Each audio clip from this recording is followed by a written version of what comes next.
नमस्कार मित्रों, आप सभी का हार्दिक स्वागत है। जैसा कि हम लोग जानते हैं कि प्रत्येक रविवार को हम लोगों का यहाँ फेसबुक लाइव कार्यक्रम गुरु जी के द्वारा संचालित होता है और जिसमें हम लोग राष्ट्र के और देश के कई सारे विषयों पर गुरु जी से चर्चा करते हैं और उनके विचार उस पर जानते हैं। इसी क्रम में आज बद्दू जी का प्रश्न आया है हमारे सामने और उनका गुरु जी से इस पर विचार चाहिए कि राष्ट्र में यदा कदा सर्वदा जातीय हिंसा होती रहती है, जिसमें जान माल और आबरू की लूट की जाती है। हाल ही में मणिपुर राज्य की इन्हीं तमाम हालात से दो चार हो रहा है देश।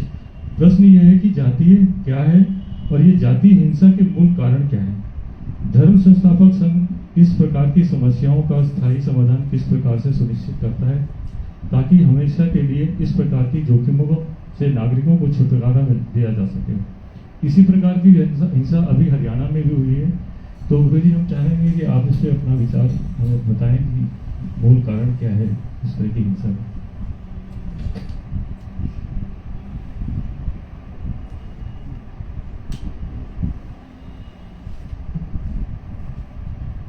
जातिवाद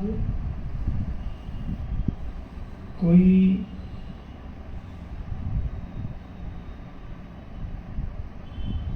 बाहर से टपका हुआ कोई कार्यक्रम नहीं है,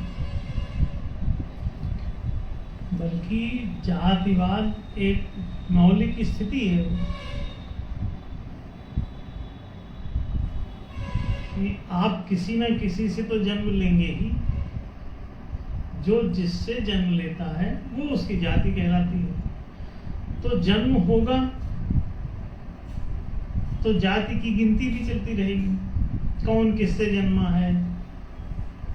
और इसमें किसी को तकलीफ भी क्या हो सकती है। जैसे आपने दशहरी प्रजाति का कोई आम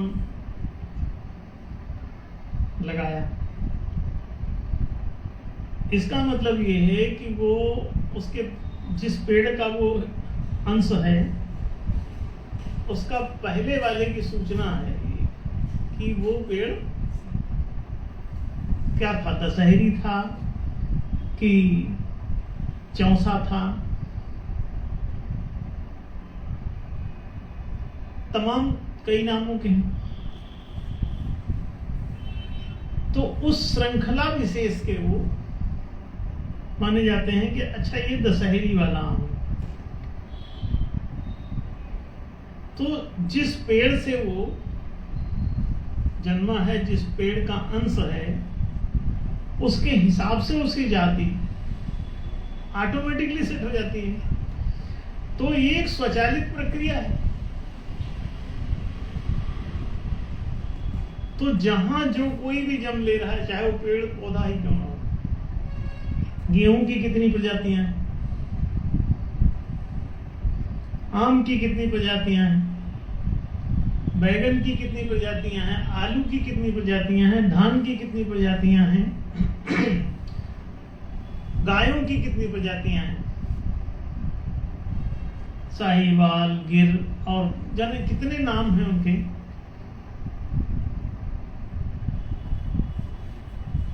भैंसों की कितनी प्रजातियां हैं,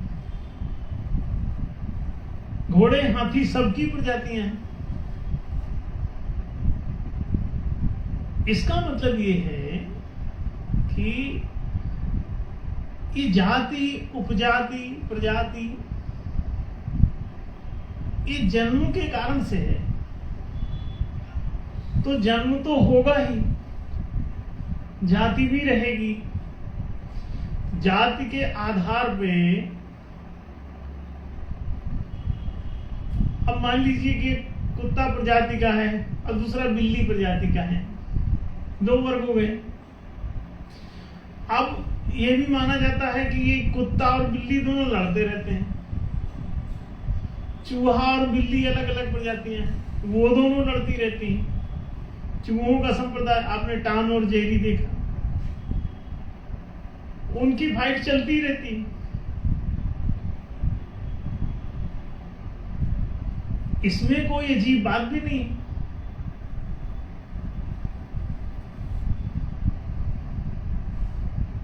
जन्म भी होंगे ही, जन्मतः वर्ग भी बनेंगे उसके, ग्रुप्स,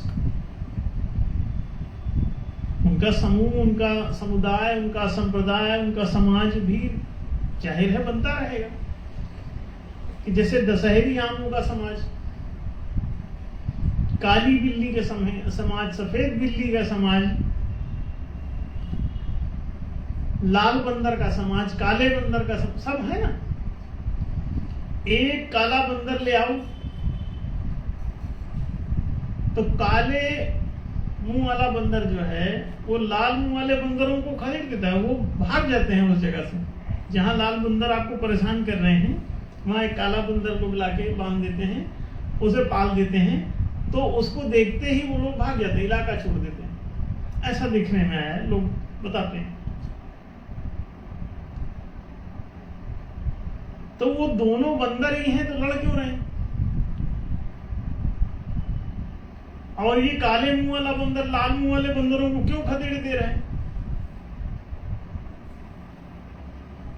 और ऐसा भी संभव है कि जहां पे काले मुंह वाला कमजोर हो जाए,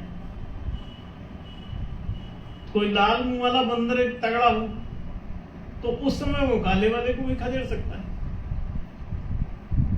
मान लो वो छोटा साइज का, तो वहां वो भारी पड़ सकता है, तो उधर उसको खदेड़ देगा। बात साफ है कि ये सब तो सृष्टि के कारण ये परिस्थितियां होंगी। तो इसमें कोई नाराज क्यों हो रहा है? अगर मान लीजिए कोई एक विशेष जाति का जो ग्रुप है वो दूसरी जाति को अगर खदेड़ रहा है, मार पीट रहा है, तो आपको तकलीफ क्या है? चूहे को बिल्ली खदेड़ती चली जा रही है, खा भी जा रही है, तो इसमें किसी को तकलीफ क्या है? फिर एक घटना इस पर, एक चैप्टर है किसी क्लास में चला करता था कि चूहों ने एक बार बिल्ली के खिलाफ फिर सभा करी। क्या सभा करी कि बिल्ली तो ऐसे ही हमारे ऊपर हमला करती रहती है, हम में से कईयों को निपटाती रहती है, तो हमें क्या करना चाहिए। तो पूरी सभा में लोगों ने विचार विमर्श किया, तो सारे चूहों ने अपना एक फैसला लिया कि भाई बिल्ली के गले में घंटी बांधी जाए। तो अभी आप लोगों के फैसले कौन वाले होते हैं कि बिल्ली गले में घंटी बांध दिया जाए? उनको जेल में डाल दिया जाए? आप लोग क्या फैसला लेते हैं? अभी कानून बनाए हैं कि अगर कोई किसी दलित समाज को कोई जाति सूचक शब्द बोलेगा, कुछ ऐसा संबोधित करेगा, तो उसके खिलाफ कानून बना दिया गया। तो क्या उस कानून से ये समस्या हल हो गई? नहीं हुई। मतलब चूहों ने एक फैसला लिया, क्या कि बिल्ली के गले में कानून की घंटी बांध दो। ले लिए फैसला। जब फैसला हो चुका तो एक उनमें कोई वृद्ध चूहा था, वो चुपचाप बैठा हुआ पूरा सुन रहा था। जब सब फैसला हो गया तो वो धीरे से खड़ा हुआ कि फाइनल तो हो गई बात। लोग बोले हाँ घंटी अब बंधेगी। तो उसने कहा कि प्रस्ताव अच्छा है,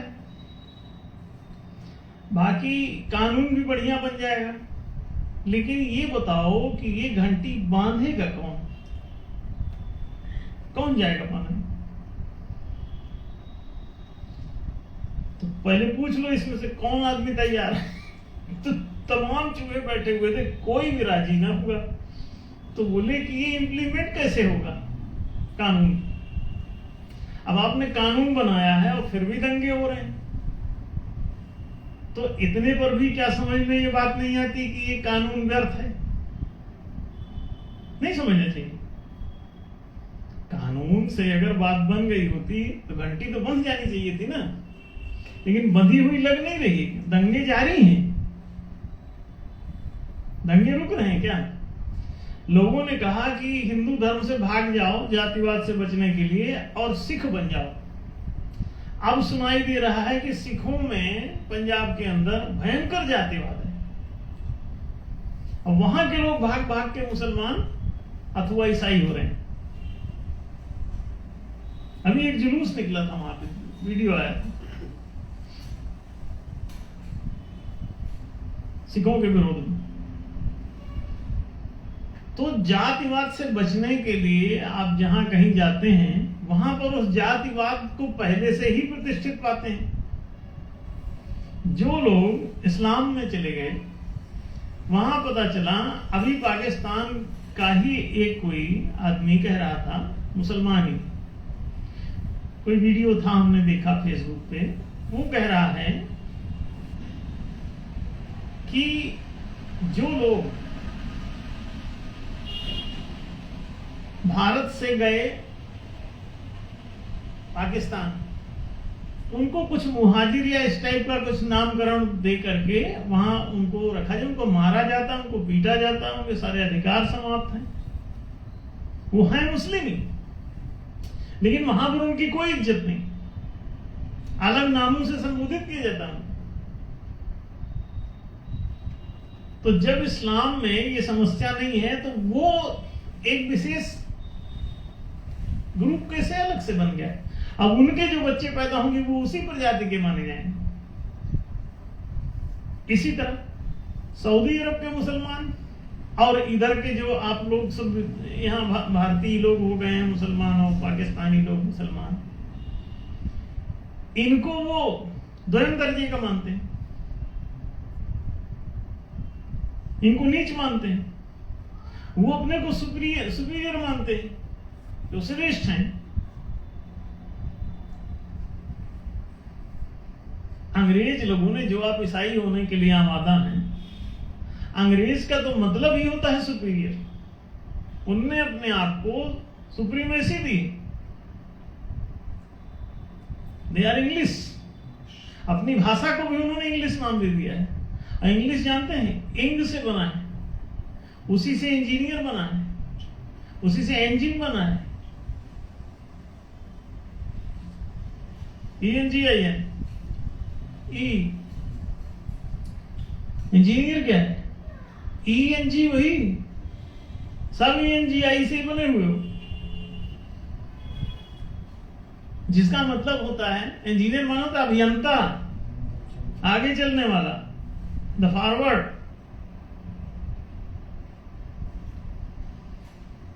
तो बीमारी छोड़ी क्या? नेवर, आप उसे छोड़ ही नहीं सकते। तो ये उसी प्रकार से है जैसे कि कोई आदमी अंधेरा उलीचने का धंधा करे और प्रकाश न जलाए, जातिवाद मिटाए, लेकिन जातिवाद मिटने की चीज ही नहीं है। फिर जन्म हो लेगा किसी न किसी का, वो फिर उस जाति का हो जाएगा। तो एक आदमी आज उसको मान लिया आपने कि अब ये किसी इनको नीच जाति का नहीं माना जाएगा, आज वो मान लीजिए चपरासी बन जाता है किसी दफ्तर में, उसका जो बच्चा पैदा होगा तो कौन सी जात का होगा?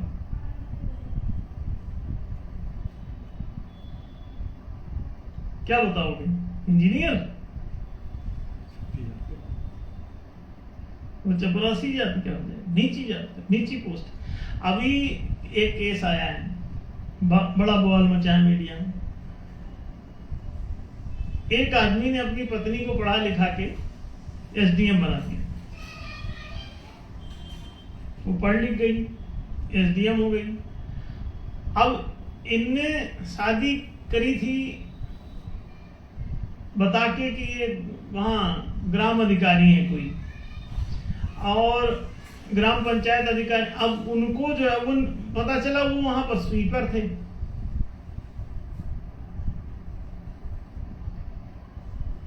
अब उसका कहना ये है कि वो उसके साथ नहीं रह सकती। अब वो चपरासी से भी एक पैड़ी नीचे, तो वो लड़ रही घर में बाकायदा। एक वीडियो आया था जिसमें उसको उस तरह के नामों से संबोधित कर रही, जो पूरी तरह से भले हुए इलीगल हो, लेकिन वो बोल रही उसको, उसकी पत्नी ही बोल रही थी। अब आप देखिए, किसी न किसी छोटी पोस्ट पे कभी ना कभी तो कोई जाएगा, तो उससे जो जन्मेगा वो क्या बताएगा कि प्राइम मिनिस्टर की औलाद है, क्या बोलेगा वो? अब बोलेगा तो इसी तरह फिर उसकी हंसी उड़ेगी, कभी ना कभी उसकी पत्नी मजाक बनाएगी। झूठ कितनी देर टिकेगा? तो किसी न किसी से तो जन्मेगा ही। आदमी समाज में चपरासी भी रहेगा, क्लर्क भी रहेगा, मैनेजर भी रहेगा, डायरेक्टर भी रहेगा, बचोगे कैसे इससे? और इनसे जन्मने वाले भी रहेंगे, तो कहेंगे अरे ये चपरासी का लड़का है, इसके साथ कौन ब्याह कहाँ किए दे रहे हो? अभी आप ही लोग बोलना शुरू कर दोगे। अभी आप लोग जो यहाँ बैठे हुए हो, जिस जातिवाद की खिलाफत करते हुए आप लोग उससे पूरी तरह असंतुष्ट रहते थे, अभी जब शिक्षा की बात आई तो आप लोग अपने बच्चों को अच्छे से अच्छे स्कूल में एडमिशन क्यों कराना चाहते थे? है कोई जवाब आपके पास? जहां मरियल गिरियल लोगों के बच्चे ना पढ़ते हों, उनके पास आप अपने बच्चे को नहीं बैठाना चाह रहे हैं। बच्चा हमारा बर्बाद हो जाएगा, ये अकल आपको कहां से आ गई भाई? आप लोगों ने अपने बच्चों के लिए श्रेष्ठ स्कूल क्यों चुना? अगर यही काम वो भी कर रहे थे, वही काम आप कर रहे हैं, तो भेद क्या है? आपकी बातों में और उनकी बातों में, आपके आदर्शों में उनके आदर्शों में भेद कहां बचा? आप उन मरियल गिरियल के साथ क्यों नहीं बैठाना पसंद कर रहे हैं?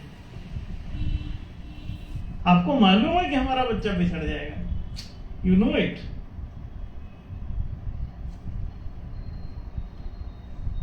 आप सभी लोग अपने बच्चों को, अभी जितना भी आदमियों को हमने देखा जो हमारे परिचय में थे, जिस जातिवाद से वो लोग परेशान थे, जिस वर्ग भेद की समस्या से वो परेशान थे, वो स्वयं उसी वर्ग भेद को अंजाम देने लगे। नहीं दे रहे। अपने बच्चों के लिए वो लगातार हाई फाई एजुकेशन की बात करने लग गए अचानक। और उन छोटे स्कूलों में ना, वहां तो गंदुओं के बच्चे आते हैं, वहां क्यों पढ़ाएंगे? ये बात उठी या नहीं उठी? आप अपने गांव में ही देख के बताइए, ऐसी बात हो रही है ना? इसका मतलब जिस बात का विरोध कर रहे होते हैं, वो बात अगर बाय नेचर चल रही है तो उसका विरोध एक मूर्खता मात्र होगी। बाय नेचर जन्म होगा ही। अब बाय नेचर विकास यात्रा भी, आप बच्चे भी रहेंगे, जवान भी होंगे, फिर वरिष्ठ भी होंगे, वृद्ध भी होंगे। क्या सारे लोग वृद्धों जैसे अनुभवी एक साथ हो जाएंगे? सारे लोग आइंस्टीन जैसे साइंटिस्ट हो जाएंगे? क्या ये संभव है? नहीं हो जाएंगे ना। तो क्या करेंगे कि आइंस्टीन को क्यों इतना बड़ा साइंटिस्ट बना दिया गया? ये प्रश्न उठाएंगे। क्या करेंगे? सबको समान रूप से वैज्ञानिक क्यों न बनाया गया? और रही लड़ाई की बात, तो बाय नेचर चूहा बिल्ली लड़ रहे है ना? तो क्या ये नेचुरल लाइफ आपको पसंद है? इस प्रश्न पर विचार कीजिए। क्या आप नेचुरल जिंदगी जीना चाहते हैं? अगर आप नेचुरल ही आपको पसंद है, तो आपको बाय नेचर जो चल रहा है वो होगा। चूहा बिल्ली वार चल रहा है तो चल रहे। बड़ी चिड़िया छोटे छोटे पतंगों को चुग रही है दिन भर। ये नेचुरल अगर आप कार्यक्रम में जाओगे, प्राकृतिक ही जीवन जीना चाहते हो, तो आपको ये भुगतना पड़ेगा। आपको संस्कृति अडॉप्ट करना पड़ेगा, आपको सभ्य होना पड़ेगा। अगर आप इस जातीय संघर्ष से, वर्ग संघर्ष से, सांप्रदायिक संघर्ष से और राष्ट्रीय संघर्ष से, यूक्रेन और रूस दोनों ईसाई राष्ट्र हैं, वो क्यों, उनके बीच में क्यों चूहा बिल्ली हो रहा है? जब अब तुम दोनों अंग्रेज हो और दोनों महान हो, श्रेष्ठ हो, अग्रगण्य हो, तो ये दो अग्रगण्य एक दूसरे का सिर क्यों फोड़ रहे हैं, एक दूसरे का घर क्यों गिराए दे रहे हैं? तो इसका मतलब यह है कि वो नेचुरल व्यवहार में है। इसीलिए कहा गया था कि नेचर जो है वो असत पर टिक जाती है, वो जो भी अभ्यास पड़ जाएगा उसी को पकड़ लेगी, उस पर नहीं।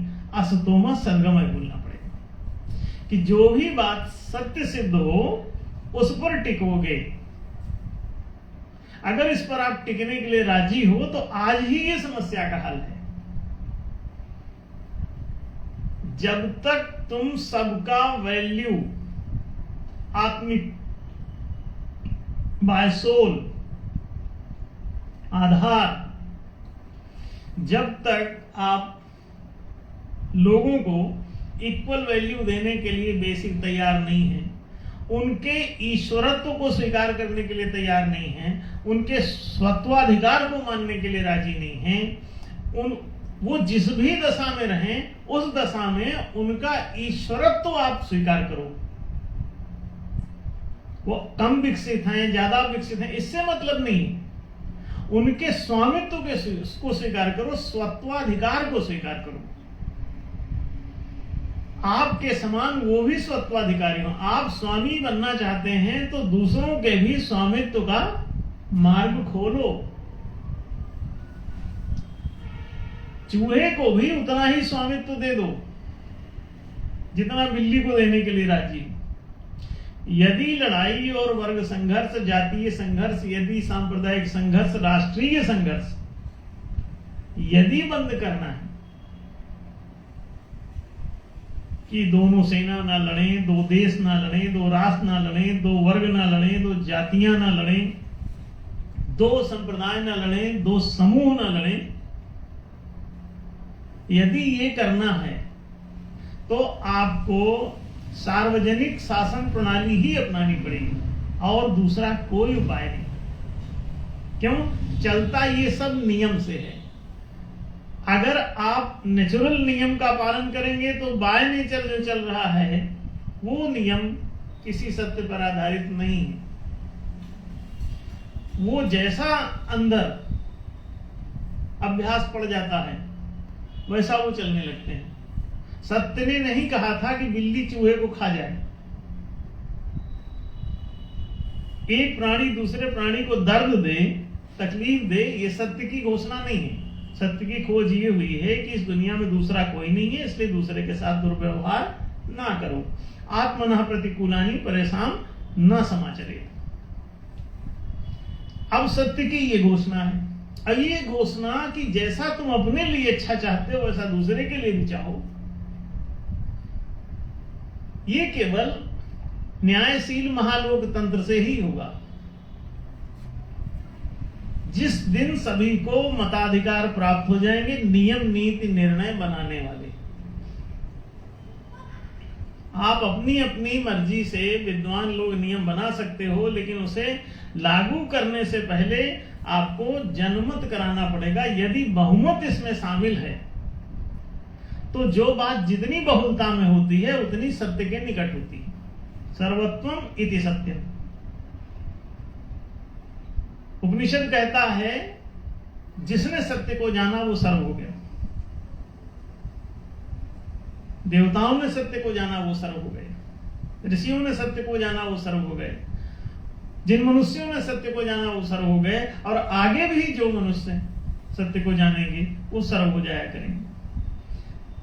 तो सार्वजनिकता में जैसे तुमको अपना मत अपनी इच्छा व्यक्त करने का अधिकार है, अपनी प्रियता व्यक्त करने का अधिकार है, ऐसे ही दूसरे को भी अपनी प्रियता, अपना स्वत्वाधिकार, अपना स्वयं की स्वेच्छा, स्वयं का मत उसे व्यक्त करने का अधिकार दे दो।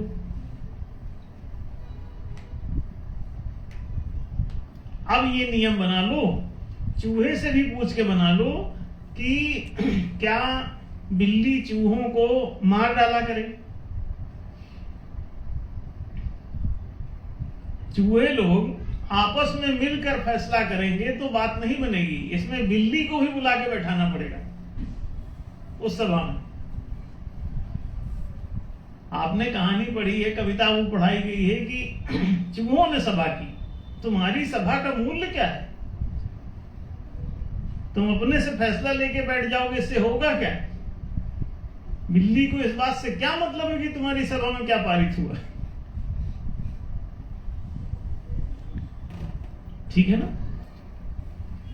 बिल्ली को भी बुलाओ, सभा में शामिल करो, सार्वजनिक सभा करो।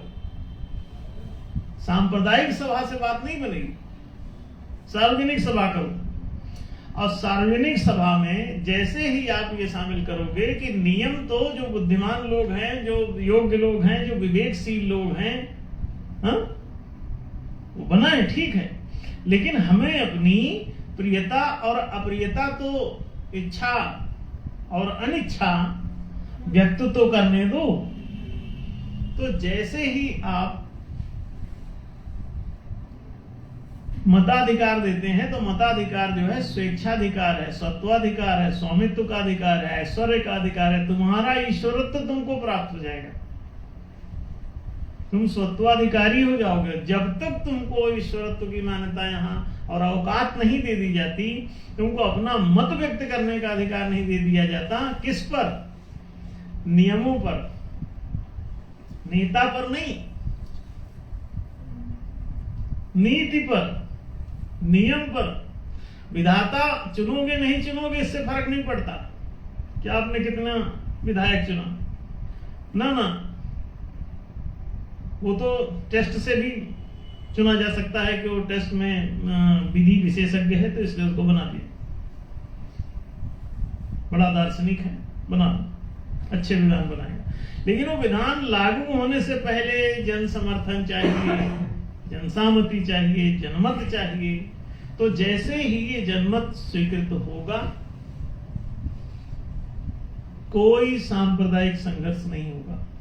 आप लागू करके देख लीजिए, एक भी कोई सांप्रदायिक संघर्ष नहीं हो जाए तो आप हमको बताइएगा। नियम नीति निर्णय पारित खारिज करने का अधिकार जनता के हाथ में मतदान के रूप में दे दो कि तुम अपना मत व्यक्त कर सकते हो, अपनी राय व्यक्त कर सकते हो, अपना तुम इच्छा व्यक्त कर सकते हो, सहमति व्यक्त कर सकते हो। उसमें वो उनको कोई कहता है कि अरे जनता क्या कानून बनाएगी? जनता कानून नहीं बनाएगी, तुमने जो बनाया है विद्वानों, उसे पारित और खारिज करने का, स्वीकृत अथवा अस्वीकृत करने का अधिकार जनता को होगा। इससे पता चलेगा कि अगर ये सार्वजनिक हित में होगा तो अपने आप बहुमत आ जाएगा, लोगों को प्रिय लगेगा। अगर उनके हित में होगा तो सबको अपना हित प्रिय है, जो उनको अच्छा लगे एक बार पूछ लो। और हित और अहित की पहचान, इस जो ये मानव है ना, मानव कायाधारी, इसमें मन है, तो ये सही गलत समझता है कि 2 + 2 = 4 होता है या 3 × 5, ये समझने वाली मशीन है इसके पास। इसलिए ये अपनी इच्छा, अपने हित अहित को समझ करके वोट दे देता है। मशीन की इंजीनियरिंग हर आदमी नहीं जान जाएगा, क्योंकि ये बहुत अध्ययन का विषय है। हर पढ़ा लिखा विद्यार्थी भी मशीनिस्ट नहीं हो जाता, लेकिन वो मशीन लागू होने पर सिर फोड़ेगी कि पानी निकाल के देगी। जैसे ही बताओगे कि ये पानी आसानी से निकाल देगी, तुम जो बाल्टी से भरते हो कुएं से, बहुत मुश्किल है, तो कहेंगे तो पंप ही, अच्छा पानी ये फेंक देगा, वो कहना बोले लगाओ। जैसे ही उनको उसमें सुविधा दिखेगी वो राजी हो जाएंगे, और अगर उनके खिलाफ है, उनको कष्ट देने वाला, तो उसे सहमत देंगे, तो कष्ट का कानून बना क्यों रहे उनके लिए? इसका मतलब तुम्हारी नीयत साफ नहीं, इसीलिए वोटिंग से डरते हो। तो इतना ही केवल करना है कि वोट का उसे अधिकार दे दो। बिल्ली के गले में घंटी नहीं बांधना है, घंटी चूहों को अपने गले में बांधना है। स्वत्वाधिकार की, स्वमत की घंटी पहन लो अपने गले में। अब कहो कि इसका अधिकार हमारे पास रहेगा, अपने गले में डालो ये माला। बिल्ली के गले में क्यों डाल रहे हो घंटी? हाँ? अपने गले में डालो और मालिक बनो। जब तक तुम अपनी मिल्कियत, वोट देने का अधिकार नियम नीति निर्णय पर नहीं प्राप्त कर लेते, तुम्हारे जातिवाद का कोई अंत नहीं। तुम अभी भी सत्ता चुनते हो, संविधान नहीं। संविधान वो कहते हैं यही लागू रखो जो बाबा साहब ने बनाया, नहीं बाबा साहब ने। सत्य के कानून लागू करो, सत्य सर्वहितकारी होता है। कोई किसी व्यक्ति का कानून लागू करने की जरूरत नहीं। कानून हमेशा सत्य का होना चाहिए, सर्वत्व में की सत्य, जो सार्वजनिक हित का हो, सबके हितों के अनुरूप हो, तो वोट देंगे सब, अपने आप वो पारित हो जाएगा। तो सबके हित में जो बात नियम नीति निर्णय पारित खारिज करने के कानून, उसके अधिकार, वो बना के अपने पास रख लो, अपने गले में डाल लो। अब बताओ कि तुम अब मालिक हो गए। तो जिस दिन तुम मालिक हो जाओगे, उस दिन ये सांप्रदायिक संघर्ष मिट जाएगा। तो जातीय संघर्ष अपने अपने हितों के संघर्ष हैं। एक्चुअली बिल्ली का हित है कि चूहा खा जाए तो उसे दूसरा खाना नहीं ढूंढना पड़ेगा, ये आसानी से उसको मिल जा रहा है। नहीं तो पता चला उसको आलू उगाना पड़ेगा, तो बिल्ली कहेगी इतना आलू कहां उगाने जाएंगी, चूहा आलू जैसा दिख रहा है। लेकिन आलू जीव नहीं है, उसको दर्द नहीं होने वाला है इतना, और इसको दर्द होने वाला है, तो वो दर्द से परेशान है बेचारा। उसको भय लगता है, आलू को भय नहीं लगता, पत्थर को भय नहीं लगता, गेहूं को भय नहीं लगता। गेहूं पत्थर के समान है, चाहे जितना पीसो, पाउडर बनाओ, रेता बनाओ और खाओ, जीवों को मत सताओ।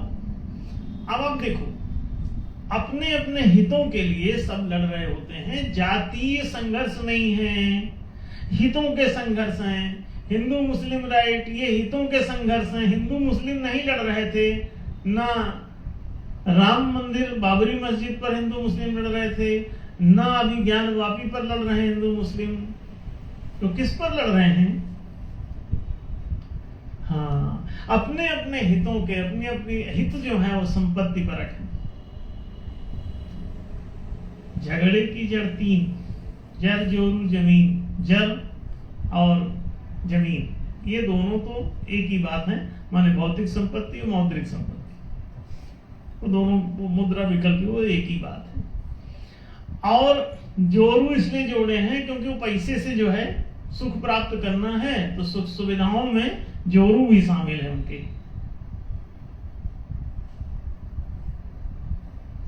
तो लड़ाई का मतलब हुआ सुख के लिए ही होती है। सुख के लिए चूंकि सुविधाएं चाहिए, और सुविधाओं के लिए पैसा चाहिए, पैसे के लिए संसाधन चाहिए।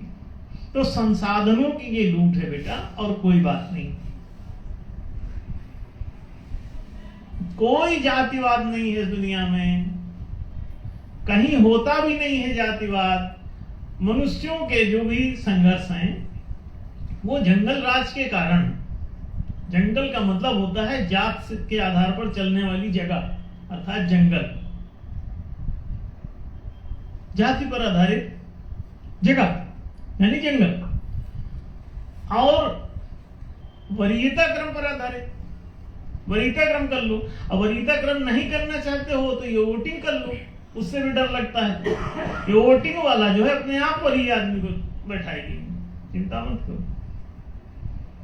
चाहे वरीयता क्रम लागू कर लो, तो गरीब ही चुने हो तब भी वोटिंग उसके बनाए नियम पर होनी चाहिए। क्या मालूम बीच में पतित हो गया, वोटिंग हो जाने। हमारे संगठन में धर्म संस्थापक संगठन द्वारा चलाए जाने वाले सभी संगठनों में ये वोटिंग पावर लागू है। इसीलिए इसमें कोई जातिवाद, कोई ये सब समस्या नहीं आएगी। जो लोग पुराने अनुभवों के कारण बाहरी कुछ ऐसा भ्रम कभी पाल सकते हैं, लेकिन जहां पर ये वोटिंग पावर होता है वहां पर ये समस्या नहीं रहती। मालिक आप बन जाते हैं, गुलामों के संघर्ष हैं, मालिकों के बीच कहां संघर्ष, कैसा संघर्ष? समस्या चूहों की, जो समस्या में है वो पीड़ित रहता है, अपील करता फिरता है। नहीं, मालिक बना दो, कब तक अपील करेगा? मालिक बनाओ। तो ये मालिक बनोगे जब नियम नीति निर्णय अपनी संस्था के, अपने देश के, अपने समाज के, अपने घर के, अपने परिवार के जो भी बनाता चलाता है उसी को कहते हैं मालिक। पता है, इतना ही है मिल्कियत। संस्था के नियम नीति निर्णय कौन बना रहा है कि आज से 10 बजे खुलेगी? कौन बनाता है? ये दुकान का जो मालिक तो पहुंचा, बोला भाई कल से 10 बजे खुलेगी, तो कल से 10 बजे सबको आना पड़ता है। तो मालिक बनाओ। वो कौन नियम नीति निर्णय बनाएगा? पारित खारिज बनाए कोई भी, पारित खारिज का अधिकार उसको केवल दे दो, सब मालिक हो गए। और ये सारे सांप्रदायिक संघर्ष, जातीय संघर्ष, राष्ट्रीय संघर्ष भी खत्म हो जाएगा। केवल जातीय नहीं, दूसरे भी संघर्ष सब समाप्त हो जाएंगे। एक ही उपाय है, महालोकतंत्र, द्वादश मताधिकार, साइलेंट। तो ठीक है, आपको बात स्पष्ट ही होगी बंधु जी। धन्यवाद गुरु जी। तो हम सबको इस गुरु जी ने जिस इतना जटिल विषय के ऊपर इतने आसानी से और इतने आसान शब्दों में हम लोगों को समझाया, और हम लोग को समझ में भी आ गया कि इसका मूल उपाय तो यही है कि जब तक महालोकतंत्र नहीं आएगा और जनता अपने नियम नीति निर्णय लेने के लिए, पारित खारिज कराने के लिए उनको अपने वोटिंग पावर नहीं मिल जाते हैं, तब तक ये समस्या बनी रहेगी। तो धन्यवाद गुरु जी। और आप सभी से निवेदन है कि इस वीडियो को ज़्यादा से ज़्यादा शेयर किया करें और सब्सक्राइब करें, और जो भी आपके मन में कोई प्रश्न आते हैं तो आप उसको कमेंट बॉक्स में डाल सकते हैं, जिससे अगली बार गुरु जी उस पर अपना विचार व्यक्त करें। आप सभी का बहुत बहुत धन्यवाद।